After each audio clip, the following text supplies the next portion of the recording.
No,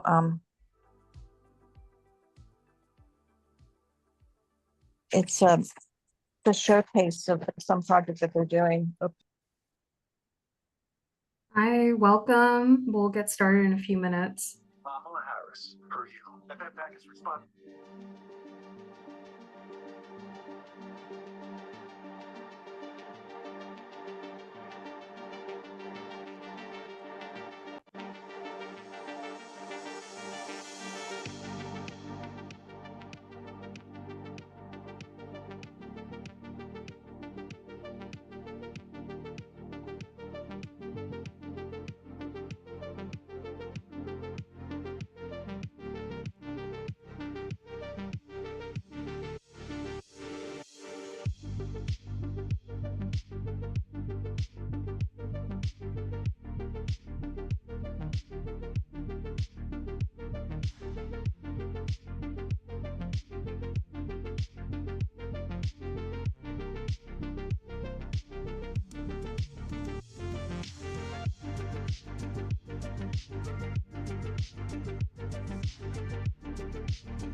Hey folks, thanks so much for joining.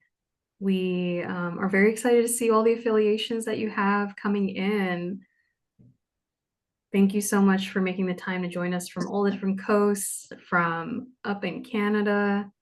We are so excited to have you here and so look forward to sharing more about OAC with you all.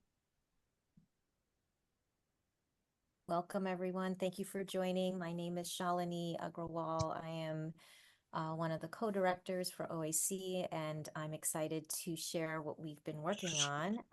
So today we'll be providing an overview of Open Architecture Collaborative and our relationship-driven work, how we are building new models of practice, and we'll be introducing a partnership that we are just developing right now, and then you'll get to experience a workshop. We have an invited facilitator, and then of course we hope that you will support us in this work.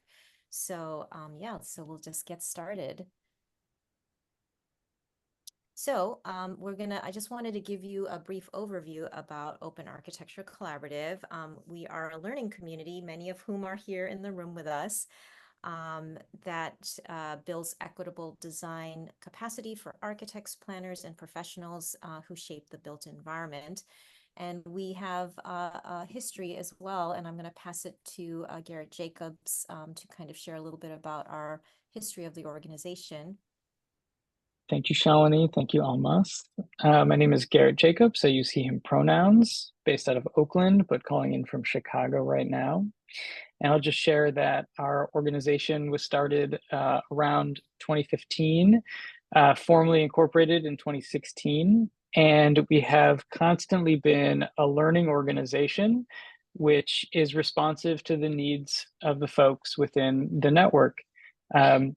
We were first started as a network, a global network of folks who were volunteering their professional services to make sure they could serve their local communities. We responded to an organization that closed its doors, and we took it upon ourselves to open a new one for ourselves. And so from the very beginning, we were responding to the needs of folks doing the work within community, designers, architects, providing services for community. And we shifted from doing work responding to national and climate disasters around the world to focusing on building relationships with community members in our own backyards and building deep equitable relationships with folks. And so that was kind of one of the first big transformations of, instead of responding to natural and human-made disasters, to working on systemic issues of addressing systemic exclusion, systemic racism within our systems. And so we created new programming and opportunities for folks. And as we deepened in that work, we then responded to a deeper need of folks wanting and calling for more training and more engagement and more cohort building for how to do deeper community-based work that is actually equitable. And so that led us down a path of doing more personal identity work and reflection and deeper work around understanding the real impacts of the systemic issues within our society, within our laws, within the systems that help us build the built environment.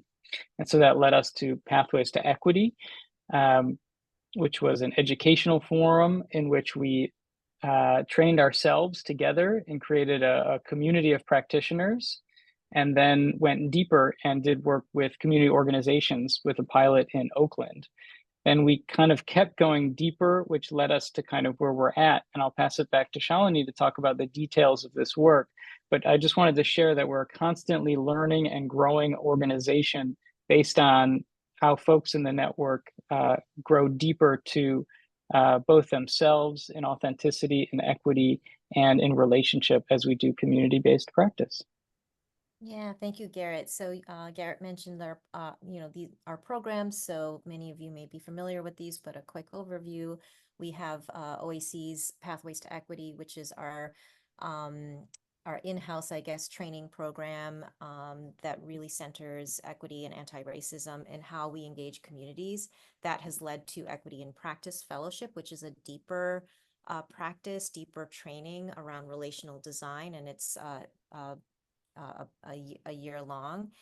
And then we also do organizational consulting, where we work with organizations who are seeking to increase equity in their workplace and design practices. So since 2018, our impact has been, you can see by the numbers, we have over 1,300 participants have gone through those programs that we just highlighted. We've done 237 trainings and just over 500 hours of training. We have done this through 13 cohorts for Pathways to Equity, which has generated over 350 alumni. And then we've also done trainings with 10 plus architecture firms. We actually have that numbers increased, and worked with 2 nonprofit organizations. We've also, through our projects with community partners, through our equity cohorts, we've done 7 projects with community partners. We've also done government training here in the Bay Area. And this process that we're sharing with you was really acknowledged with receiving the NOMA and NAACP SEED Award for Justice, Equity, Diversity, and Inclusion.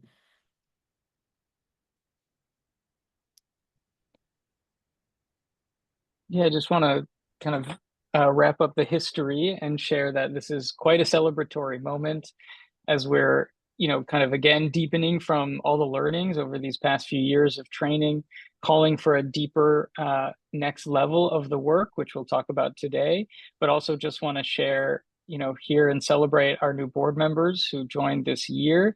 And especially Almas, our new team member, who's really joining and in leadership and bringing an exciting new vision and reinvigorating our commitment and excitement for the organization as well.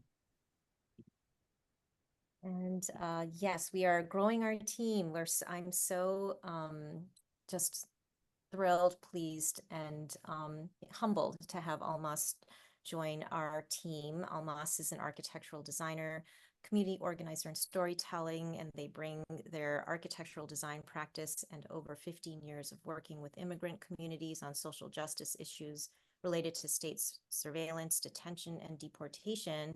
Their design practice is focused on supporting Black, Brown, and Indigenous communities to build liberatory, residential, retreat, and cultural spaces.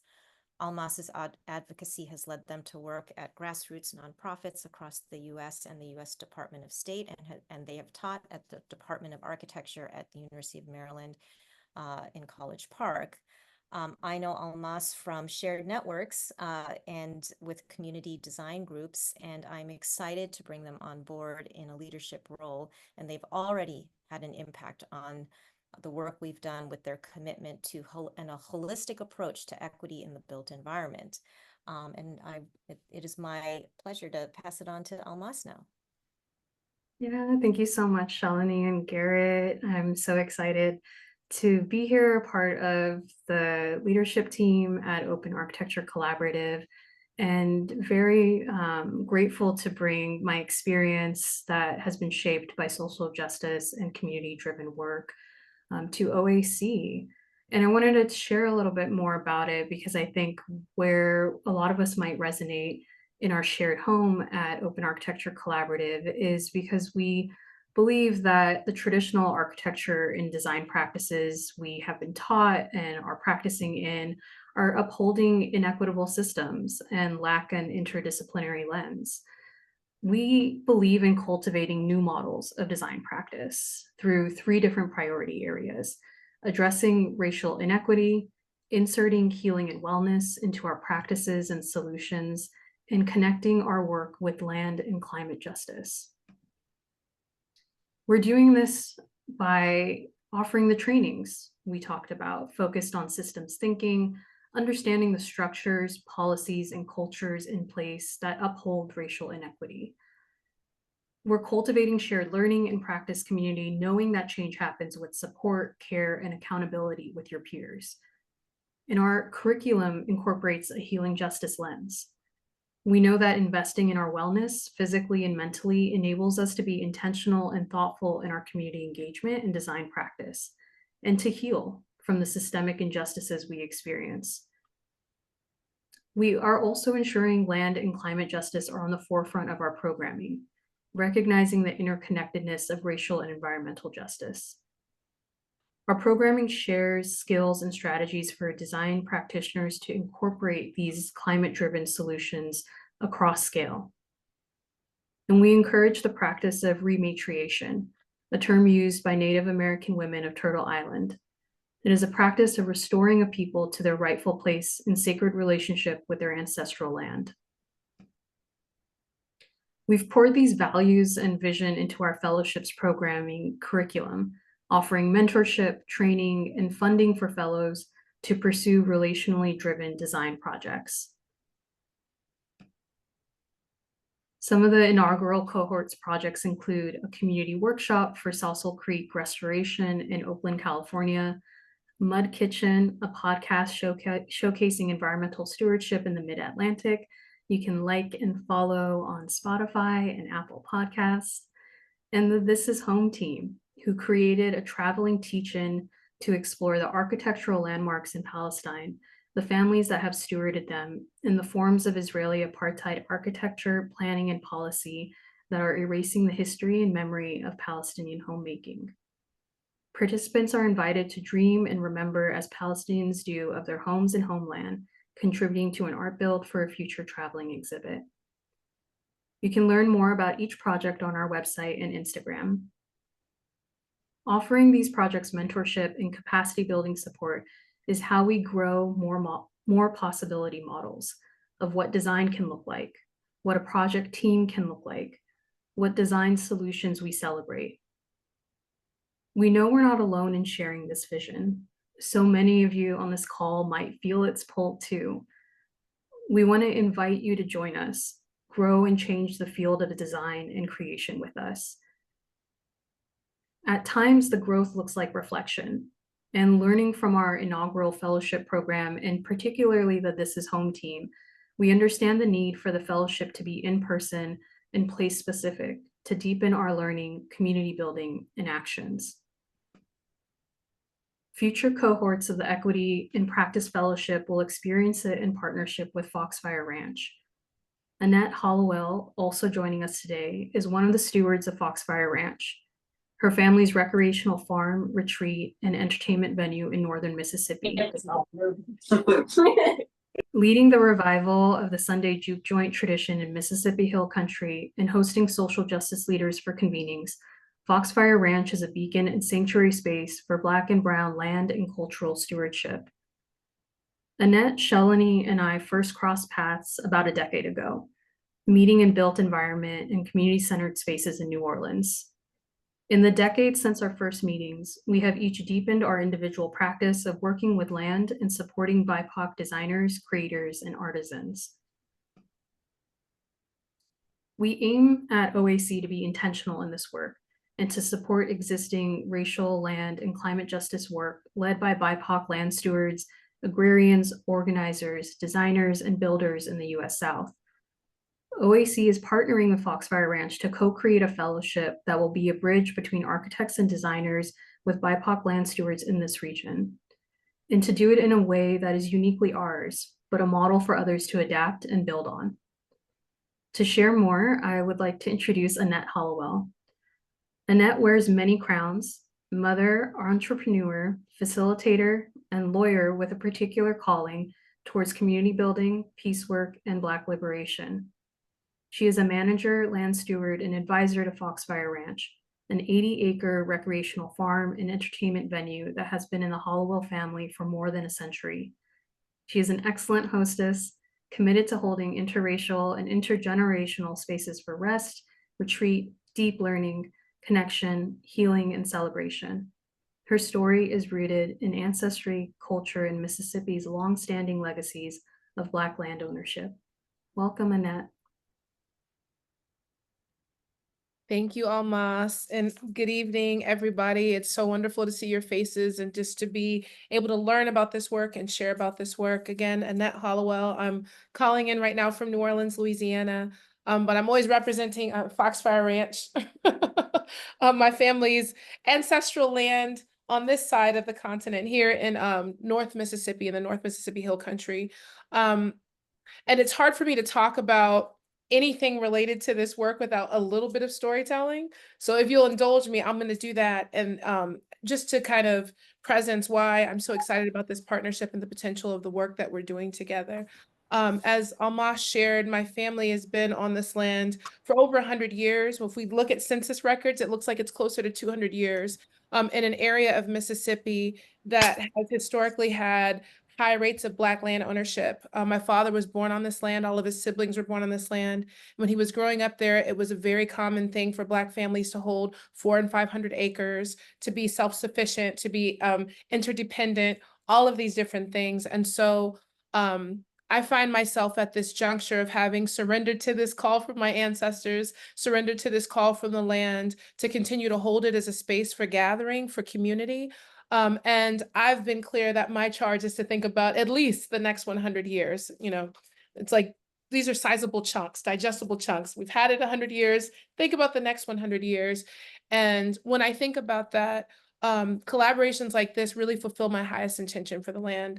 I think regardless of what sectors we work in, what movements we support, one thing is common is that we all are going to need places to go to for rest, for restoration, for healing, for connection, for celebration.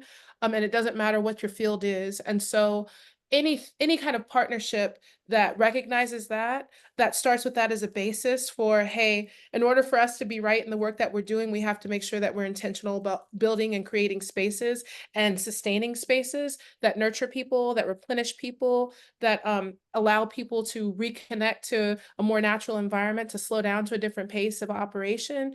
I'm here for it. So I'm really excited about the work that OAC has been doing for all of these years and the opportunity to embed that in a place that I know holds so much magic, in a place that when people enter there, I can see how their shoulders drop. I can see how the trees reset their pace. I can see how looking at the sky and listening to the birds and being met with our radical style of hospitality allows people to go deeper into whatever it is that they're coming there to do. And I think that this is a necessary and a much needed example of moving from theory into practice.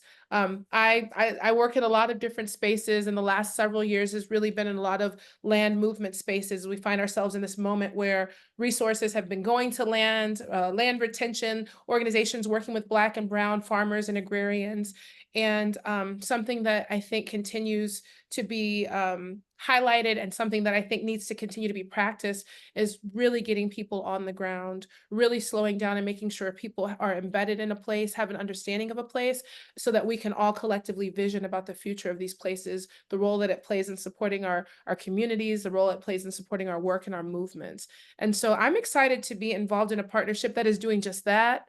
That is not just talking it out, but actually walking it out and taking the time to do that and to think about how that impacts the built environment moving forward, what opportunities that opens up for Black and Brown and Indigenous agrarians across the South, a region that often gets talked about but doesn't get the amount of support and resources that we deserve or that we're required. And I'm a firm believer that if you can do something in the South, particularly Mississippi, that it has an impact globally. And so I'm excited to share more about this work. I'm excited to learn as we deepen into this practice with each other. And I just want to thank you all for your attention. Thank you for your commitment to the OAC, and invite you to just, stay along for the ride as we continue to pull the lessons from what it looks like to operate in this different kind of model, and to be really strategic in doing so. So thank you again for indulging me for a little bit. I want to pass it to one of the OAC co-chairs, Alan. Thank you, Annette, and thank you for the space, and thank you for that story. If you know me long enough, you know that all I want to do is hear stories. So here we are in doing my favorite thing. I just want to thank Almas and Garrett and Shalini for creating this space, for giving us a little bit of time to talk about the important work. I've known Shalini and Garrett also for about a decade, so I'm a little bit confused as to how I've only met Almas in the past year, but here we are. I'm deeply inspired just by the work that OAC has been doing. If you know the story, which Garrett kind of laid out, right? Like, it's a very inspirational way of thinking and talking about the growth of this organization and thinking about where it came from and where it's going. I think especially if you're a practicing architect or engineer or planner, and you've lived, especially in the past 5 years, through the pandemic, through the racial reckoning, and you're living now, you see that like this type of work can easily be put down and you can easily be made to feel small. What I love about this space is that it's one where you're amplified, where you're supported. I joined the board not only to help shepherd this organization as it's going through this really inspirational transformation and evolution, but also because I think it offers people at all levels, in all the different ways that you touch it, a chance for mentorship, a chance for peer coaching, and just a chance to share relational practice and thought practice with people who you don't have to explain yourself to, you don't have to explain your values to, because they're just so rooted in everything that they are. Unfortunately, my co-chair, co-president, Karen, couldn't join us today, but I'm joined by a couple other board members, Tavia and Susan. We are a very diverse board, and we're all really excited to be supporting this work. And I'm glad that everyone here has a chance to hear what we're doing. If you're inspired by this work, or if you're learning about it now, all I can say is I would encourage you to get to know us a little bit more. And if you already do, then to spread the word about what OAC is up to. We love to touch different firms, different organizations who are interested in equity, and who are on their equity journey, whatever it might be, right? Like, we try to meet people where they are, and we try to pull them along in the conversation.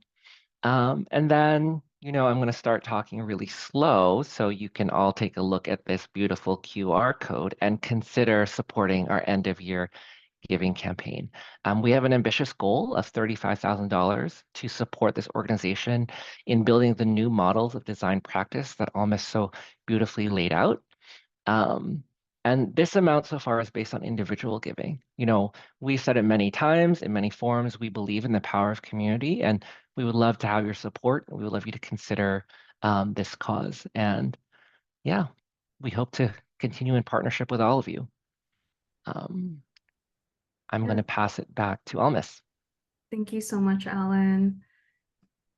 As part of our offering this evening, we wanted to invite you to experience what we mean by creating new models of design practice and what it means to heal as professionals who are designing and shaping the built environment. We've invited Richael Faithful to join us, who is part of the facilitation team for Equity in Practice, and will be sharing an offering for us to reflect on our relationship as creators and designers with the land. Richael Faithful uses they, them pronouns and is a multidisciplinary folk artist and strategist rooted in the African diasporic tradition of conjure. They were born and currently based in Washington, D.C., raised in Virginia, and maintain a strong affinity to their Southern family line in Georgia and Texas. Faithful is known for their curation of healing spaces and culture building that addresses levels of trauma and transformation through land, ecology, spirit, and justice. Their unique style of compassionate, experiential, and participatory learning draws on Black ancestral and Afrofuturistic traditions. Thank you, Richael. Thank you for inviting me. And I'm so glad that OAC is hosting this space today.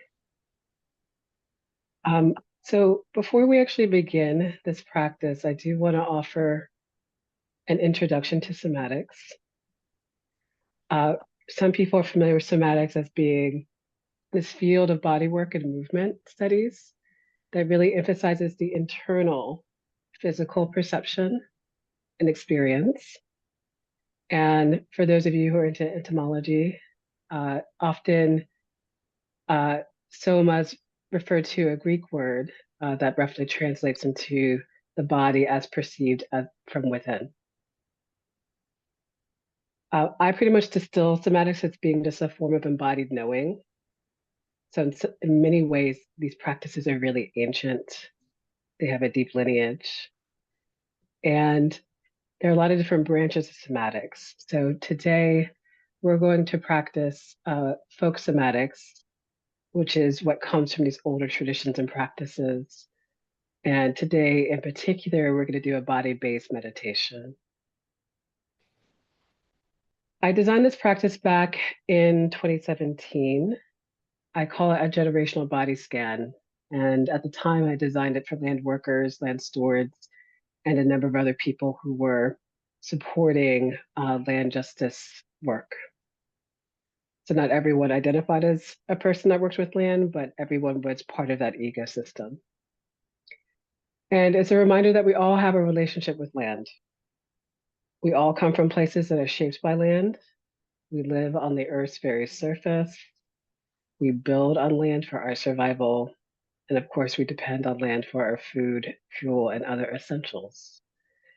So, regardless of what you might feel in terms of an affinity to land at this moment, this is going to be an invitation to go a little bit deeper. It's really an invitation to think of yourself as land workers and creators who not only have, but actually need an intentional relationship with land. And because our intentional relationships with land are also intrinsically tied to our sense of lineage and place, that's where we're going to be starting this practice. The land from which our people come, which is, its natural design, so to speak, really affects the lens through which we perceive our possibilities to create within and also alongside it. So this practice, I hope, can support you in connecting to lineage, ancestors, and the land on which they dwelled and come and still might dwell. And to be an active participant in your relationship in your own body and your current relationship to land, which is also the Earth's body. So it's a little bit of just like intro to somatics and why we're doing what we're doing today. I want to help transition us into the practice itself. So I'll just say a couple of things to help us kind of prepare before we actually dive in, especially for those of us for whom this is new. You don't need to intellectually know the names or places of your ancestors to benefit from this exercise. So I just want to soothe any anxiety if we don't know the answers of all our people or the land in which they dwelled. We're really trying to access what we call body knowledge. So we're just going to see what our body remembers. And this practice really calls on us to be as present as we can. So it involves less like thinking. Me and Annette shares some background, including being former lawyers or current lawyers. So I appreciate thinking when we need to be in a thinking space, but here we're really going to be inviting more noticing and really seeing what arises as we go through the prompts.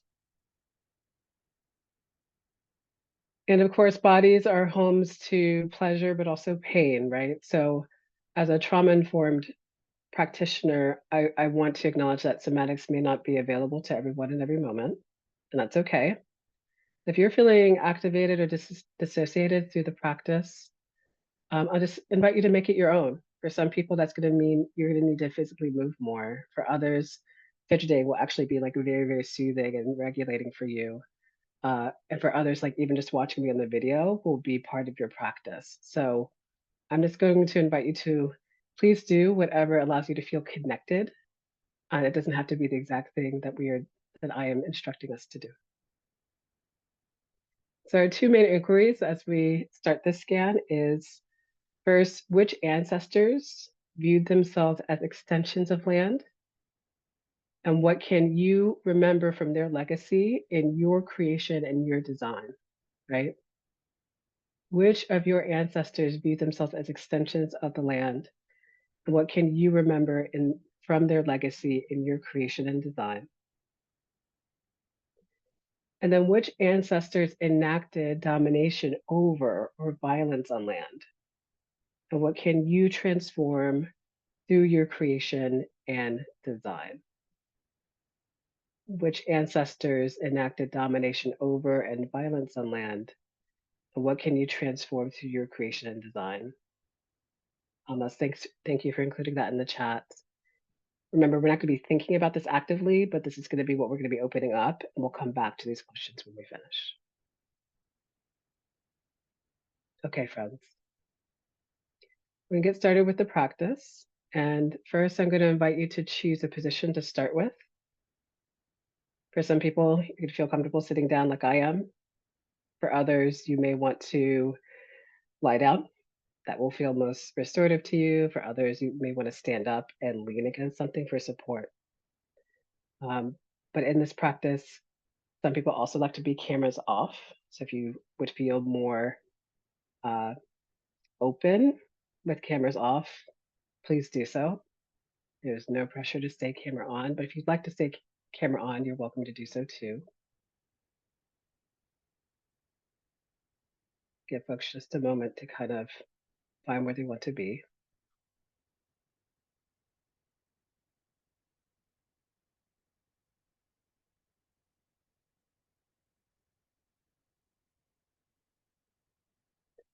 So continue to get settled if you need to. I'm going to invite the rest of us who are ready to start paying attention to our breathing.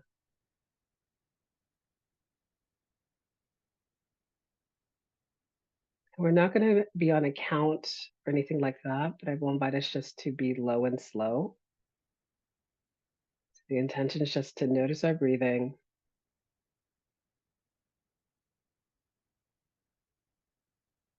And for about 30 seconds, hold the intention to see if your breath can naturally slow down and move perhaps from our chest, maybe down to our diaphragm, maybe even to our belly.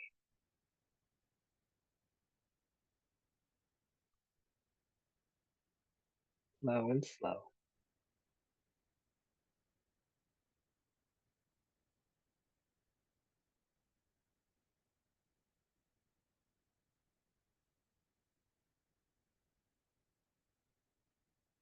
So a reminder, if this feels not just hard, but like bad hard, you can make some modifications to just feel connected to us or yourself.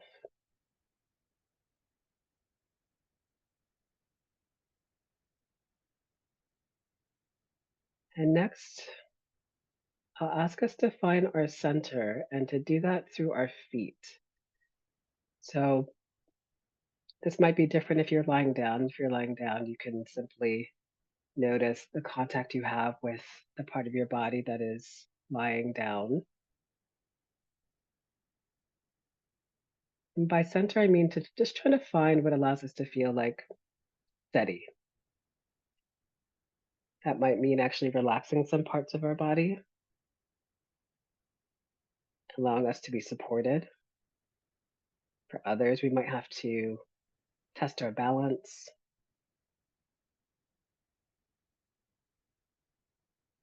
And as you find your center, I'll ask you as you continue to breathe to try to feel rooted on the land you're actually on, to connect with the surface beneath you.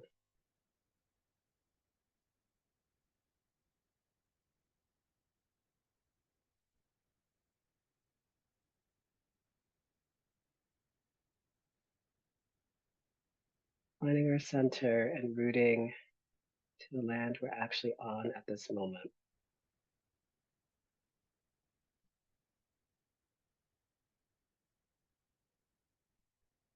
We continue to breathe. And we're moving to the first part of our scan, where I will invite you to touch your hips. It could be anywhere on your hips. And here will represent 4 generations before us.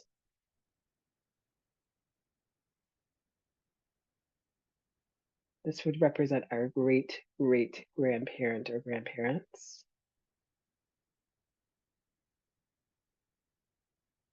of which we have probably multiple. Again, you don't need to know who these folks are, you just need to connect to your hips.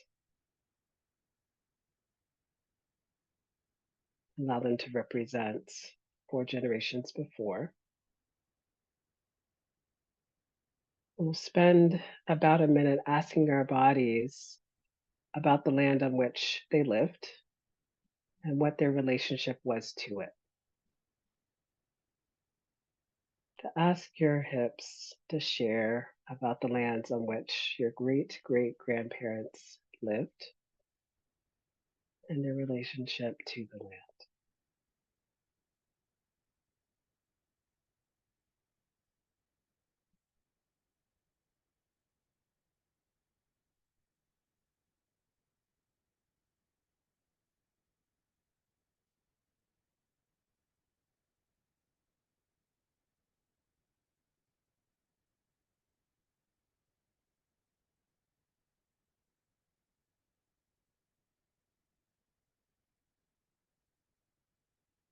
Whatever is coming up is perfectly fine.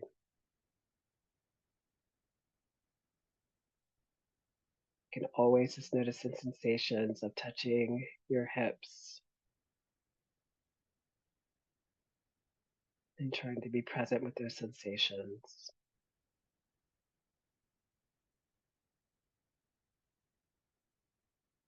With the temperature, the texture,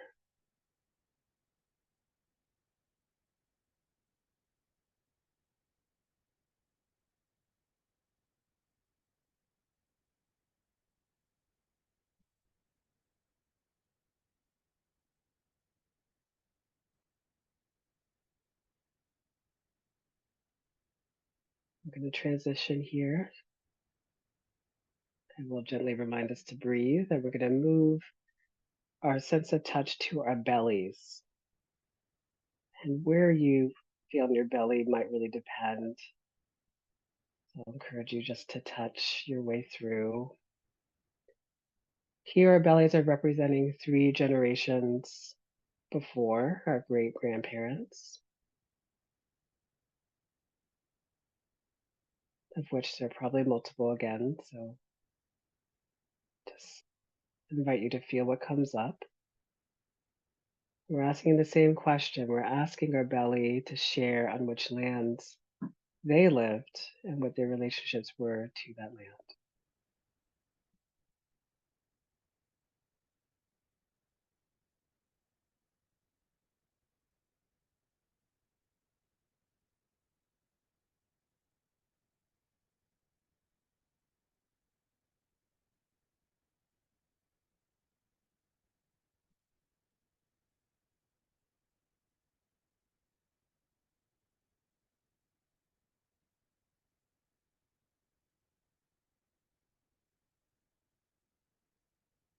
Continue to breathe and touch and do our best not to think.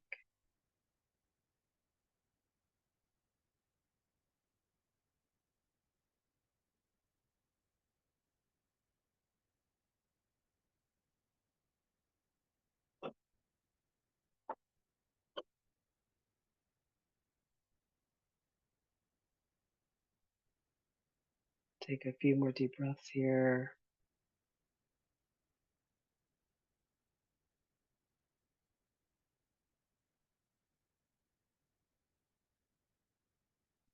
We'll gently transition to the next place of touch, which will be our rib cage. This could be a little awkward to touch depending how you are sitting or standing. So if you're having a hard time touching your rib cage, you can always just give yourself a gentle hug and be close to that rib cage. And this tonight will represent 2 generations before, our grandparents. We're going to ask our rib cage representing our grandparents to share about the lands on which our grandparents lived and their relationship to that land or lands.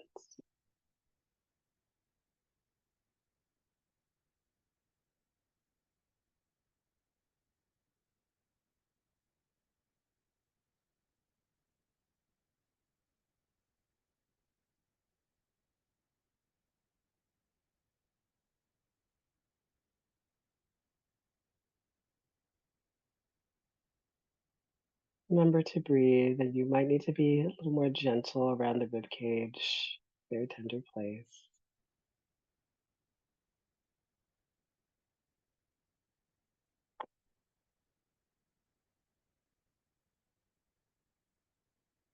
Find yourself tightening. Remember to use your breath. You can loosen your touch. You can change your position.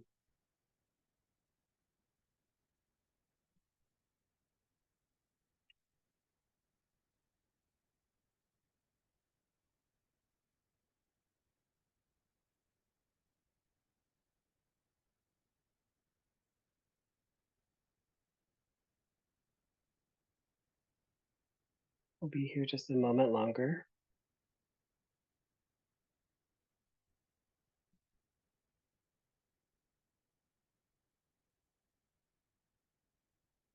I'll invite you to take a deep breath in transition.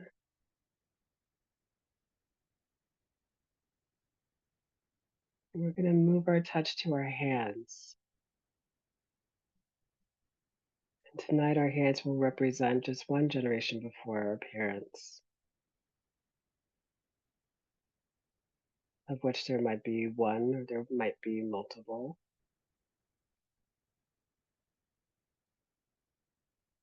We'll see what comes up. And here, please ask this part of your body about which lands your parents lived and the relationship to those lands.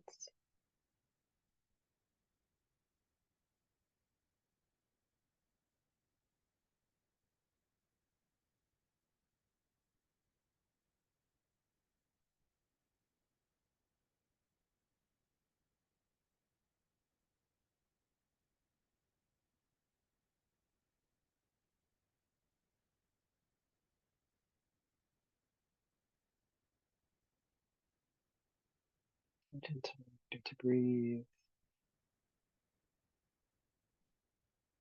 especially with your hands. It might be soothing to massage or to stretch.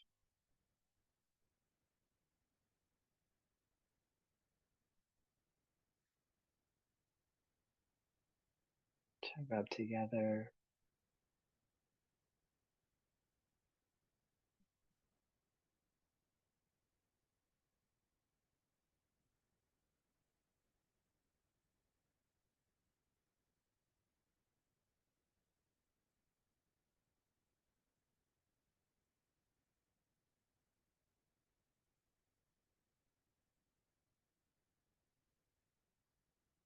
With about 3 deep breaths, we're going to make our final transition.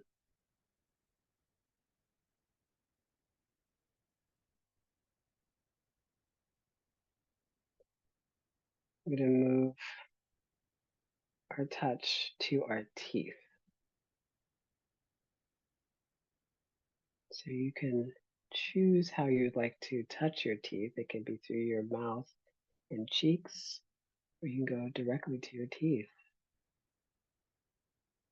These are our bones. And here we ask our teeth,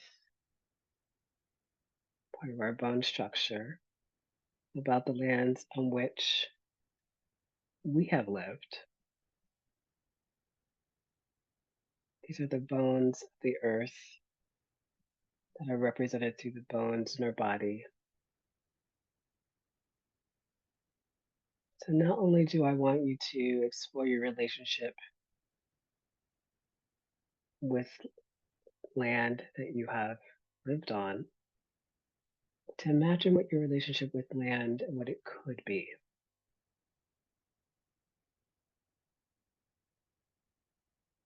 What could it be?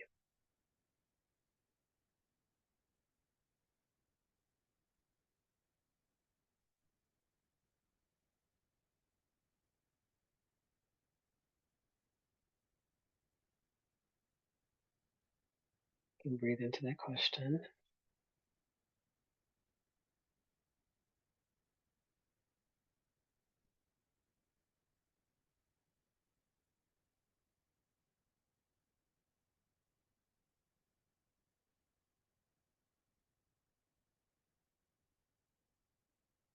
Our body might represent a map of the earth. You can think about the ways in which we can map and be intentional about our design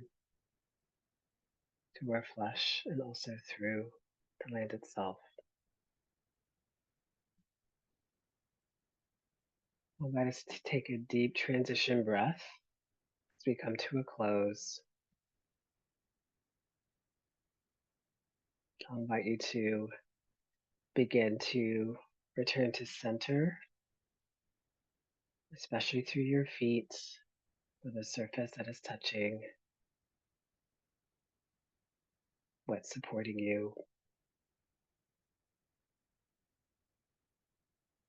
To take a moment just to notice the feelings and sensations you might have in your body through our practice. There are no wrong feelings.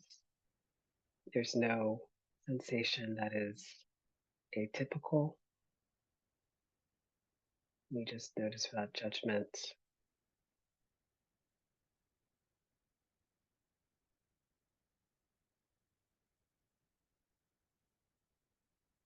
And still breathing, we sit with these 2 questions again. Which ancestors viewed themselves as extensions of land, and what can we remember in their legacy in your creation and design?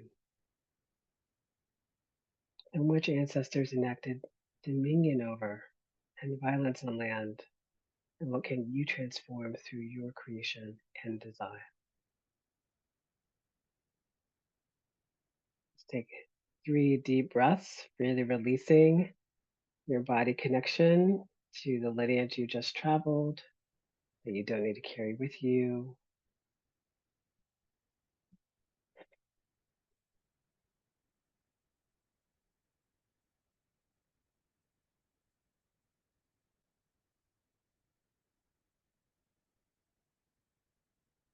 With some kind of gesture, I want you to find a way to feel connected to your body again in the ways in which, through this practice, you are connected to all that which came before you,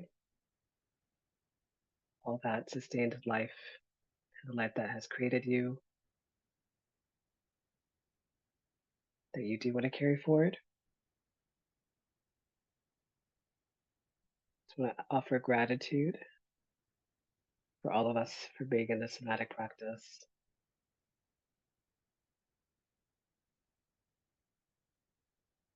And paying attention to our breathing as we transition from the practice. I'll invite you to stretch your body, to move if you need to be still if you need to, and bring your attention back to the collective on our screen.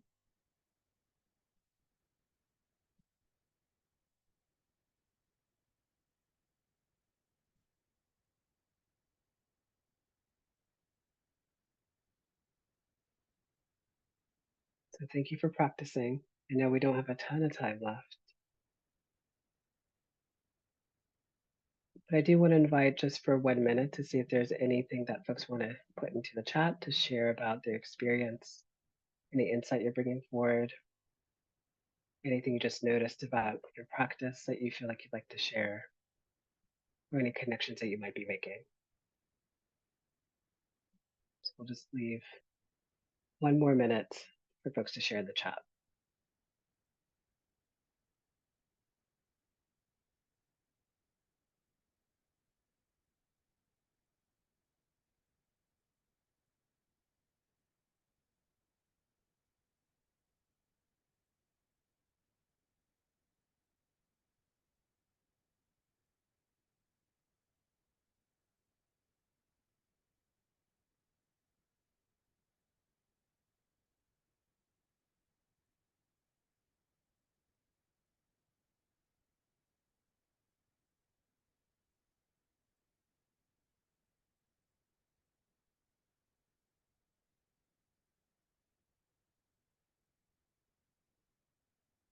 There's a lot to reconcile. Absolutely.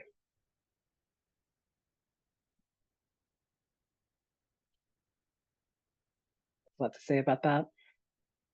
That connection between physical bodies and land, and the ways in which many of us are inheriting legacies that we may not be the most proud of. And I think that's all the more of a calling to be intentional about what our relationships are and the potential for us to transform them, especially through the intention of design and creation.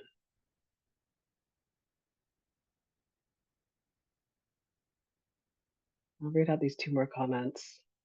I was really present to how beautiful the land is that my family on both sides either owned or sharecropped on. My mother's people were sharecroppers, and when we visit the land, I am so present to its beauty and how their sweat and efforts are still present after so much time. So I really appreciate feeling that part of it too, right? The ways in which we can be deeply proud of the ways in which our lineage has related to land.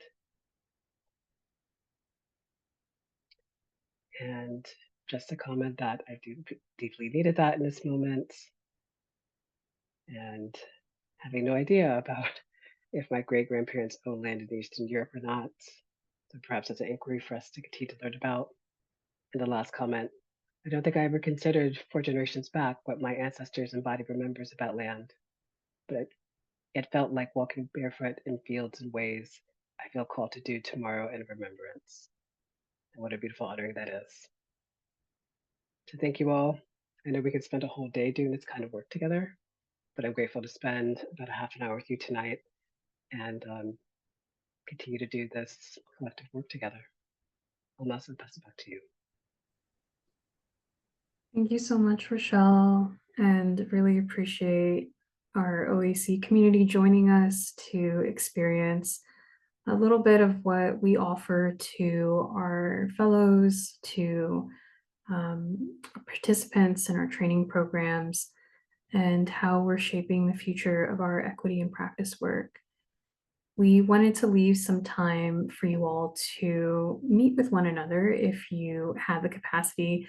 I know it's getting a little bit later for us on the East Coast, but we are going to open some breakout rooms where you'll find either a board member or a staff member. If you'd like to connect a little bit more and answer any questions you have about OAC, and yeah, just get to meet one another. And if this is where we part ways, we thank you so much for joining us. I'm really grateful that you all made the time, and we look forward to seeing you again in another iteration.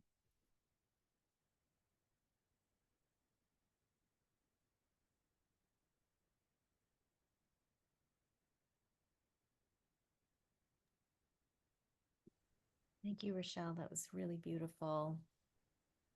Ooh, your voice. Thank you. Ooh, magic. Thanks for inviting me, truly. I'm looking forward to taking a relationship with y'all. Thank you so much. All right, I'm going to join the breakout room.